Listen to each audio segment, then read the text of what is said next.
আসসালামু আলাইকুম, কেমন আছেন সবাই? আশা করছি সবাই খুব ভালো আছেন। তো সকালবেলায় পরোটা আর স্যুপ খেয়ে নিচ্ছি। এটা ভাই এনেছিল, সাথে বাসায় করা একটা ভাজিও ছিল। তো গত কয়েকদিন যাবৎ দুষ্টু বাচ্চাটা বলছিল চলো মাম্মাম একটু আমের বাসায় ঘুরে আসি, মানে তার নানুমণির বাসায়। তো তাকে নিয়ে আসলাম, ভাবলাম যে 1-2 দিন থেকে যাই। আর এই যে দেখেন চাটা খেয়ে এসে তালহা বেবিটার সাথে খেলা করছি। এদিকে মুয়াজ বেবিটা তার নানু বাড়ি গেছে।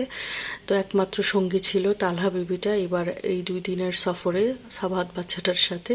তো তালহা বেবিটা তো কিছুই বুঝতেছে না, তো এই কলমটা দিয়ে সে মুখে দিচ্ছিল, আর সাবাত বাচ্চাটা বলছিল মামুম দেখো তালহা বেবিটা এটা মুখে দিচ্ছে। তো আমি তাড়াহুড়া করে এই জাহাজটা দিলাম, বললাম যে এটা দিয়ে খেলো, কলমটা আমাকে দিয়ে দাও।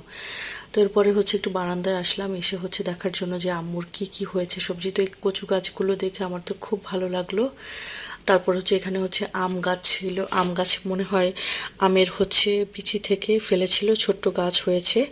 এরপরে দেখলাম আরও কিছু ড্রাগন ফলও হয়েছে গাছে। তো এটা দেখলে আমার কেন জানি ভালো লাগে, আমার খাওয়ার থেকে দেখতেই কেন জানি এই জিনিসগুলো খুব ভালো লাগে। এরপর দুপুরে খেতে বসে গেলাম। এটা চিংড়ি ভর্তা ছিল, সাথে মাথাকে কাটাকুটা ভেঙে, একদম মাছের কাটাকুটা ভেঙে সুন্দর করে এটাকে ভাজা ভাজা করা হয়, এটাও খেতে খুব দারুণ হয়েছে। সাথে ছিল গরুর মাংস। তো অনেক দিন পরে আমার হাতের রান্না ছাড়া আমার ভাইয়ের ছোট ভাইয়ের বউ রান্না করেছে, আম্মু করেছে। তো এগুলো খেয়ে ভালো লাগলে এরপরে শুক্রবারে তো কাহাব সুরাটা পড়ি, এই জন্য সেটা পড়ে নিচ্ছিলাম। এরপরে একটু চা খেয়ে নিচ্ছি। তারপরে সন্ধ্যায় আবার একটু ছোট ভাইয়ের বউ নুডলস করলো, নুডলসটা অনেক মজা হয়েছে খেতে। তো সেটা খেয়ে আবার একটু চা খেয়ে নিলাম। আম্মুর বাসায় গেলে আমার তো দিনের মধ্যে মিনিমাম 2 বার, বেশিও হয় 3-4 বারও হয়ে যায়। এরপর রাতে খেতে বসলাম ভর্তা দিয়ে, সাথে এটা মাটির নিচের আলু রান্না করেছিল, এটাও খেতে অনেক মজা হয়েছে। সাথে ছিল শুটকি দিয়ে, লইটা শুটকি দিয়ে কাঁঠালের বিচি ভুনা, এটাও দারুণ হয়েছে। তো আর ভাত নেইনি। এরপরে মাংসটা একটু খালি খালি খেয়ে নিচ্ছিলাম, এক টুকরো হাড় দিয়ে বসে খাচ্ছিলাম। তো এটা পরের দিনের ভিডিও, একসাথে এবার সব ভিডিও ক্লিপস অ্যাড করে দিয়েছি, বেশি ভিডিও নেওয়া হয়নি। এবার 2টো দিনই খুব এনজয় করেছি। আম্মুকে আসার সময় বলে এসেছি যে আম্মু 2টো দিন খুব রিল্যাক্সে কাটিয়েছি। তো আম্মু বললো যে তুই তো আসতেই পারিস, আসিস না, তোকে বারবারই বলি যে এসে 2-1 দিন থেকে যাস। তো প্রায় 3 মাস পরে এবার আম্মুর বাসায় গিয়ে 2 দিন থেকেছি। তো চা খেয়ে নিচ্ছিলাম বারান্দায় দাঁড়িয়ে, চাটা খুব এনজয় করছিলাম।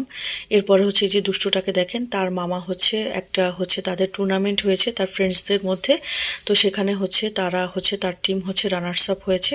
তো সে এই ট্রফিটা নিয়ে কি যে শুরু করেছে, সে মেসির স্টেপগুলো দেখাচ্ছে। তো দেখেন কত বড় দুষ্টু। এরপরে এই যে তালহা বেবিটা দুপুরে একটু 12টার দিকে ঘুমিয়েছিল, সে ঘুম থেকে উঠে এসেছে, আমাদের সাথে একটু টিভি দেখছিল। এরপরে দুপুরে খেতে বসলাম। তো এখানে এটা রুই মাছের ডিমকে ভাজা করেছে, আরও অনেক কিছু আইটেম ছিল, আমি ভিডিও ক্লিপস নিতে ভুলে গেছি।